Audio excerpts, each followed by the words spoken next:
গাইবান্ধা ২ আসনে সাবেক সংসদ সদস্য গাইবান্ধা জেলা আওয়ামী লীগের সাংগঠনিক সম্পাদক শাহ সারোয়ার কবিরকে দিনাজপুর পুলিশ গ্রেফতার করেছেন। তার বিরুদ্ধে ২টি মামলা রয়েছে। দিনাজপুর জেলা পুলিশ সুপার মারুফাত হোসাইন জানিয়েছেন, আত্মগোপনে থাকা অবস্থায় গোপন সংবাদের ভিত্তিতে দিনাজপুর শহরের ঈদগাহ বস্তি এলাকায় তার বোনের বাড়ি থেকে মঙ্গলবার রাতে গ্রেফতার করেছে পুলিশ।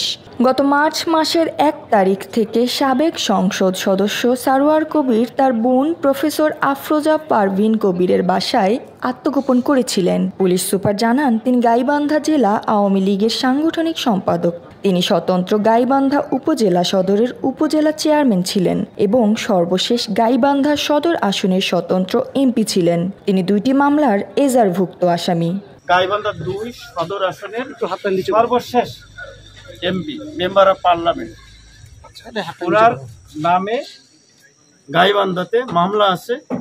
সেই মামলার রেফারেন্সে আমরা ওনাকে এখানে পেয়েছি, আমরা নিয়ে যাচ্ছি। আবার দিনাজপুর সদর থানা কোতোয়ালি থানাতে থাকবে। পরবর্তীতে এসে গাইবান্ধা থেকে পুলিশ সদস্যরা আসবে, এসে ওনাকে নিয়ে যাবে, নিয়ে গাইবান্ধা কোর্টে ওনাকে হাজির করবে। উনি গত মার্চ মাসের ১ তারিখ থেকে এই বাসায় আত্মগোপন করেছিলেন। গাইবান্ধা জেলার সাংগঠনিক সম্পাদক ছিলেন, ওনার মুখেই শুনলেন। ঠিক আছে, উনি নির্বাচিত সাবেক উপজেলা চেয়ারম্যান এবং সর্বশেষ যে ২০২৪ সালের ৭ই জানুয়ারি যে সংসদ ইলেকশন হয়েছিল, সেই ইলেকশনের তিনি নির্বাচিত মেম্বার অফ পার্লামেন্ট। তিনি গাইবান্ধা জেলার কয়েকটি মামলার